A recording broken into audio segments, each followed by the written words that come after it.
بسم الله الذي لا يضر باسمه شيء. نكمل محاضرة الكف وندخل بموضوع الويت كف.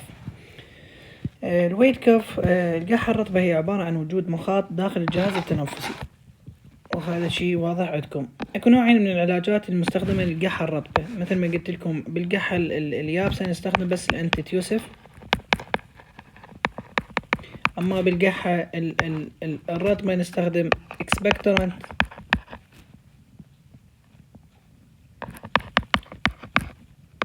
و سبكترانت والميوكولايتيك اللي هي المقشعات والمذيبة للبلغم. هسه نجي ناخذن وحدة وحدة وشنو الفرق بيناتن. الاكسبكتورانت increase amount of mucus، الزيد لحجم الميوكس والزيد للوتر كونتاكت اوف ميوكس. زين ليش؟ لان احنا هسه مثلا عندنا هاي القصبة الهوائية، خلينا نفترض هذا المخاط هنا موجود بكمية قليلة، فهذا شي يسوي؟ تجي الاكسبكتورانت تزيد للمي وتزيد لحجم البلغم، فتضيف له مي هواي هنا في سبيل يسد القصبة الهوائية، وتضيف له مي هنا. ليش؟ لان من كانت كمية قليلة البيشنت من يريد يقحها يقول لك ما تنشلع عندي، احس اكو مخاط لاطش او لازق بالقصبة الهوائية مالتي، فانت من تنطي اكسبكتورانت راح يكبر هذا المخاط، بالتالي من كبر راح شي يسبب لي انسدت القصبة الهوائية، راح يسبب لي تهيج للقصبة الهوائية، بالتالي راح يجبر الجسم او يجبر البيشنت يقح، فمن يقح ينطرح خارج الجسم، وكأنما شلون هو من اسمه مقشع راح يكشطهن كليتن. هاي آلية عمل الاكسبكتورانت. اما آلية عمل الميوكولايتيك راح يزيد لي يقلل لي الفسكوزيتي، العفو، يقلل لي اللزوجة ويقلل لي السكريشن، الافرازات مال الريسبيراتوري without change amount، بدون ما يغير لي كمية المخاط. شلون؟ هو من اسمه ميوكولايتيك راح يذوب للبلغم، فهو يذوب البلغم بدون ما تزيد كميته، وهذا الشيء ان شاء الله بالمحاضرة راح اوضحه لكم.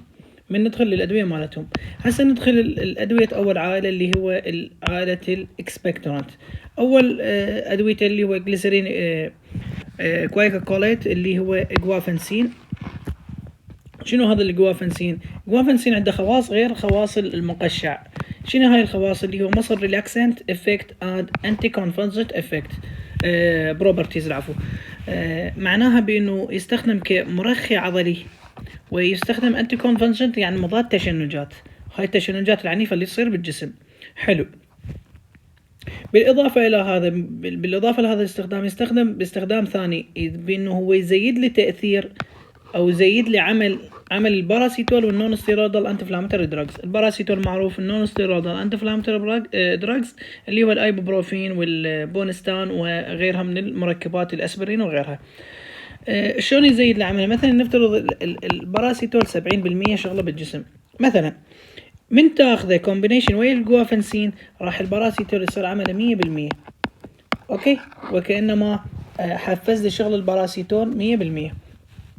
مو بس هيك، راح يزيد للسيديشن للاشخاص اللي ياخذون كحول.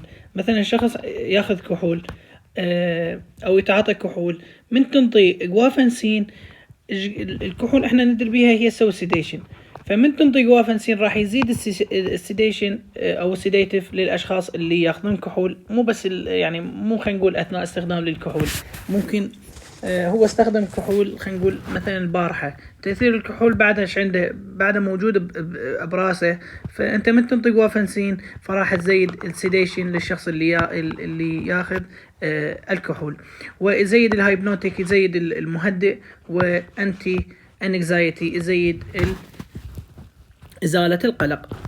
هذا واحد من علاجات الاكسبكتورات اللي هو جوافنسين، وهذا قدامكم موضح. شوفوا ضايفين هنا بالبرونكوي، ضايفين الثايوفيلين وضايفين الجوافنسين. الثايوفيلين احنا ماخذينه بعادة الزانثين الزانثين ديريفاتيف، والجوافنسين اللي هو المقشع، فهنا اضافة كلش راقية. اوكي، نجي ناخذ علاج ثاني اللي هو بوتاسيوم ايودايد. هذا البوتاسيوم ايودايد قليل يستخدم اكسبكتورنت لان صار استخدامه للثايرويد جلاند اكثر شيء. المهم خلينا ناخذ هذا العلاج. شنو هذا العلاج؟ كلش ذكي. ليش ذكي؟ لان يفتر الجسم كليته ويروح وين؟ يقعد بالبرونكيال. اوكي، وكانما مخصص للبرونكيال. احنا شو نسميه هذا؟ نسميه برودراج.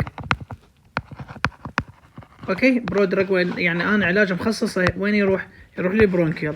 فهو من يروح للبرونكيال او اصلا يخرج من البرونكيال. هو خارج من يمها راح يسحب وتر. هذا الوتر حتى يقلل لي حجم المخاط وينطرح خارج البرونكيال. زين، هسه انت تقول لي هو المقشع يكبر حجم البلغم. زين، هذا شلون يسحب مي؟ مو المفروض يضيف مي؟ شوفوا، احنا مو قلت لكم هنا اذا نرجع نمسح هذني، قلت لكم هنا اكو ميوكس لاطش هنا. فهذا ميوكس اللاطش يا اما تنطيه مثلا شيء كبره على مود ينطرح القديم والجديد، يا اما الذوبه. هذا شنو شغله؟ صح من ادويه الاكسبكتورنت اللي تكبر حجم، بس هذا البوتاسيوم ايودايد هو اصلا راح يسحب مي من هذا البلغم اللي موجود، وكانما فتت البلغم. فمن فتت البلغم هو ذاب البلغم راح يطلع خارج الجسم. اوكي، فهذا عمل البوتاسيوم ايودايد. شوفوا سبحان الله، بالميوكاس اصلا الميوكاس مالتنا احنا الاشخاص العاديين بيها انزيمات الذوبه. اوكي، بس بوقت وجود العدوى من نتعرض العارض معينه وعدوى معينه، هاي الانزيمات تكون معطله. اوكي، يصير بيها ستوب او بلوك. فهذا العلاج راح يسوي لها اكتيفيشن، يعني يحفز الانزيمات مالت المخاط. فمن حفزها راح يخليها تذوب نفسها، فهي راح تذوب البلغم، وهي شغل كلش راقي. قلت لكم ايش قد شغله حلو، بس قليل صار يستخدم للقحة، لان استخدامه الرئيسي صار لاشخاص اللي عندهم ضمور بالغدة الدرقية، اللي هو نسميهم هايبو ثايرودزم. اوكي، فالاشخاص اللي عندهم هايبو ثايرودزم معناها عندهم نقصان بالايودايد. اوكي، فنعطيهم بوتاسيوم ايودايد حتى يصير عندي بالانس وترجع كمية اليود اللي موجودة طبيعية، فيرجع healthy patient or normal patient. هاي قدامكم البوتاسيوم ايودايد. اكثر شيء يجي على شكل قطرات للاشخاص اللي يستخدمون، الاشخاص اللي عندهم ثايرويد جلاند، وينطي يعني نوبات. نستخدمه قبل السيسيريان، قبل العملية، ننطي فد 10 قطرات لمدة 1 إلى 14 يوم، وأكثر شيء يعني الرنج 10 أيام. أوكي.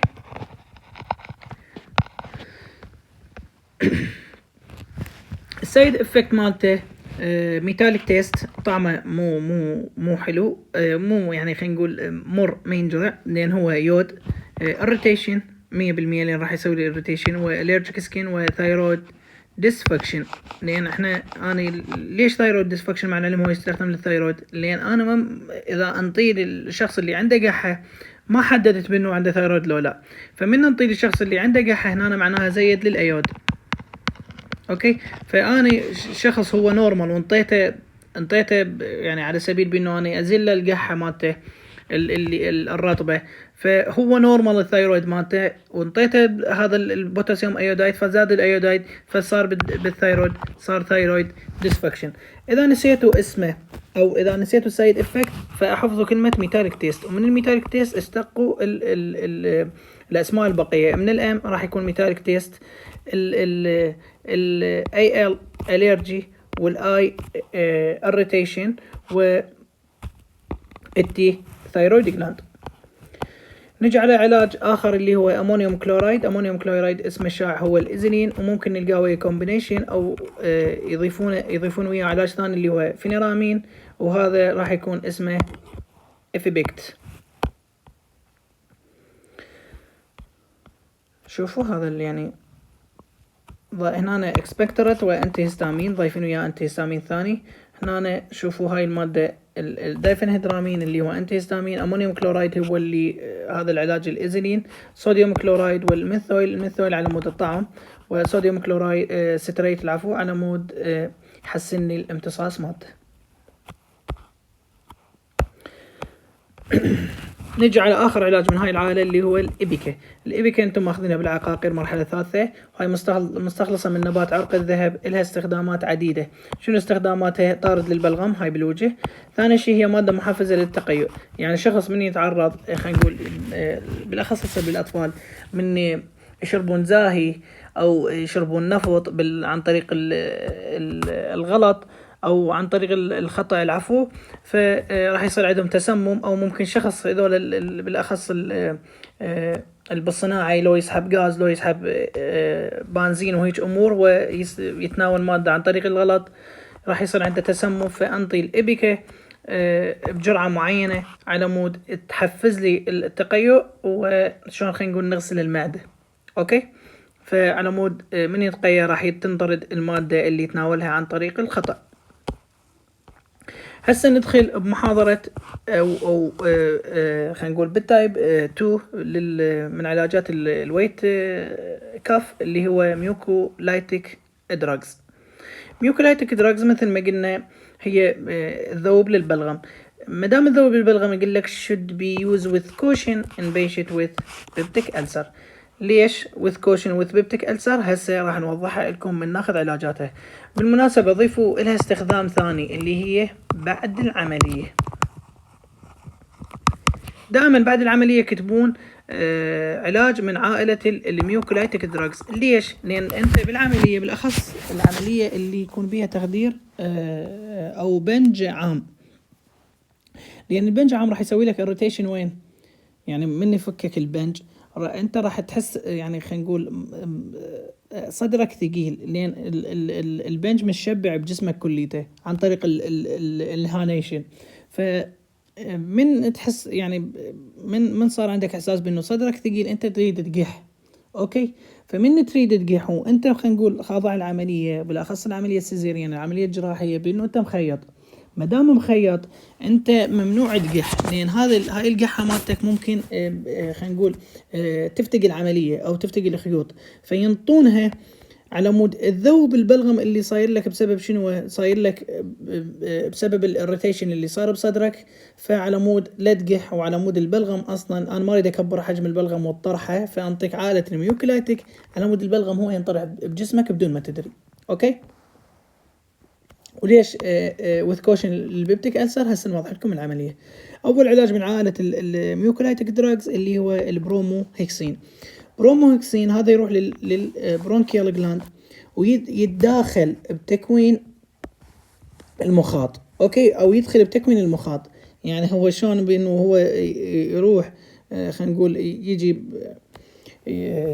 يفتر بالجسم كليته ويروح وين؟ للبرونكيال، ويطب بتكوين المخاط قبل اختراق. اوكي، يسوي عملية اختراق حتى شو يسوي للمخاط؟ يسوي ثن. من سوى ثن راح ينطرح بسهولة.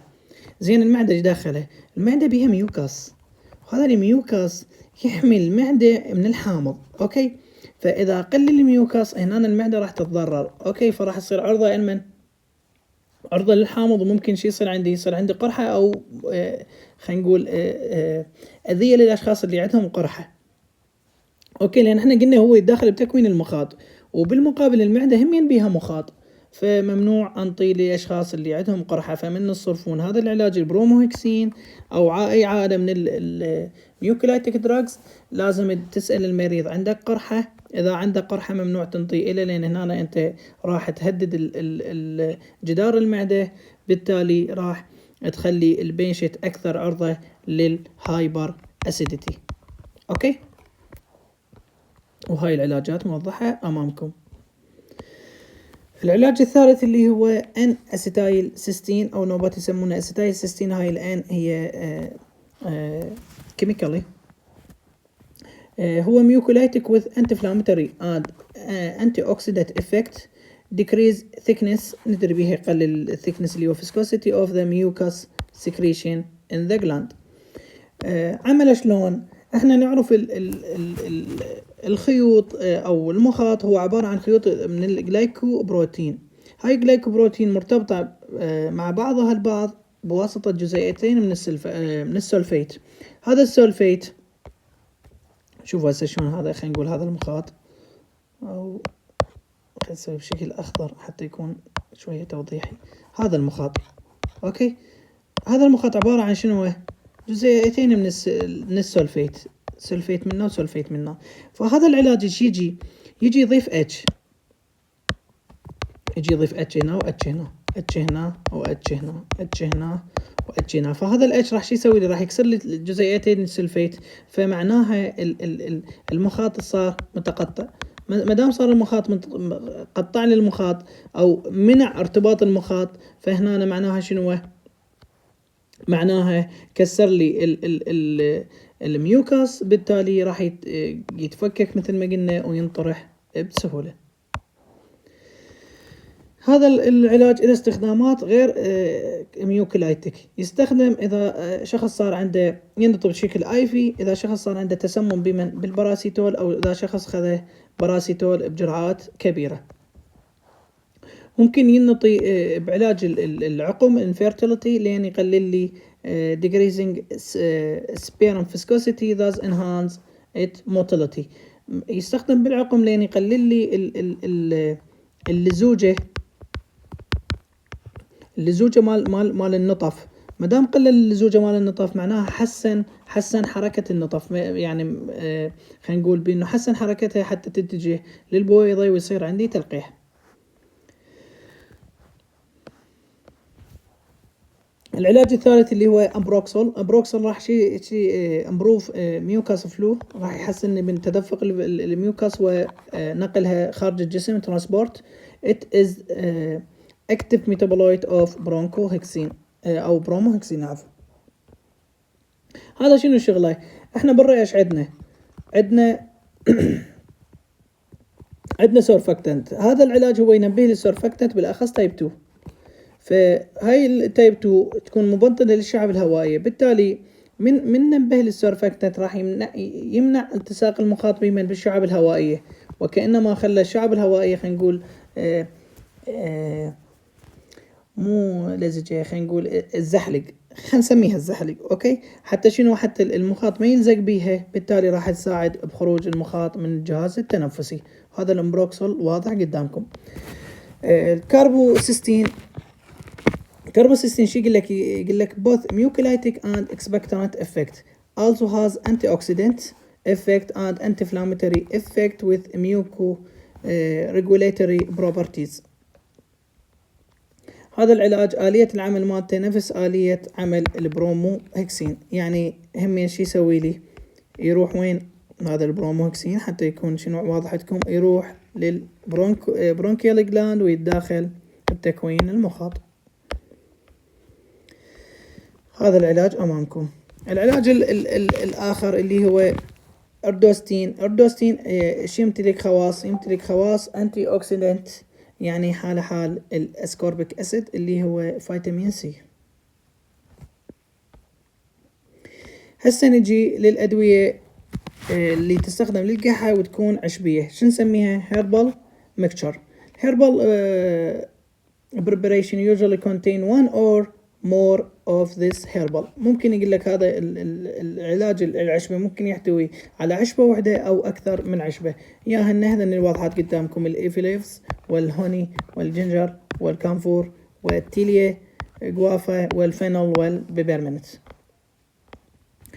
أشهر شيء اللي هو الزيقف والجايلو ميرتول اللي هن البروسفان من زيقف، اللي هو سيرب كونتين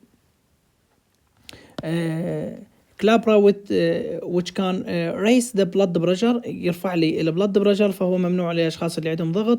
so try avoided that herbal mixture in the high risk group اللي هو جماعة الكاردياك patient. و الجالوم ميرتول is used for acute and chronic bronchitis and sinusitis. اوكي. ممكن مستحضرات الكف ايش تجيني على شكل سبوسيتري اللي هو على شكل تحاميل، مثل البروسبان والمينو فينيل او الماينو فينيل. اوكي.